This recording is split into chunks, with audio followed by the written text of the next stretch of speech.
Hello friends, আমার lunch মেনুতে তোমাদের সবাইকে স্বাগত। কিন্তু আমার বাড়িতে একেবারেই বাজার নেই। কালকেই আমরা ফিরেছি, একেবারেই বাজার নেই। দুটো টমেটো পড়েছিল, তো টমেটো দিয়ে দেখো মসুরের ডাল করলাম এটা।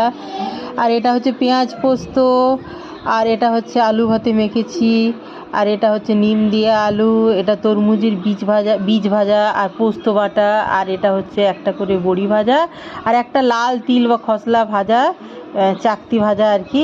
তো এই দেখো 8টা টোটাল রান্না করলাম। বাড়িতে বাজার একেবারেই নেই। আমার বড় মেয়ে বলে বাজার না থাকলে তুমি আরও বেশি রান্না করো মা। ভাতটা খোলো, গরম আছে, হালকা আছে, গরম আছে, এই দেখো, ঠিক আছে। সারা খাবে, খাও। সারাকে জল টল খাবার সব স্নান হয়ে গেছে সারার, দেখো। ভেঙে দেবো ভাতটা একটু মাম্মাম, গরম আছে তো, ওই যে ঢেকে দিয়েছিলাম, গরম আছে।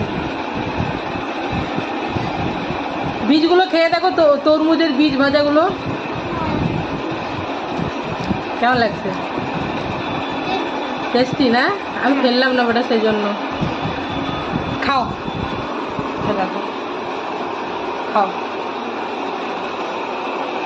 বাটিটা আমি রেখে দিচ্ছি।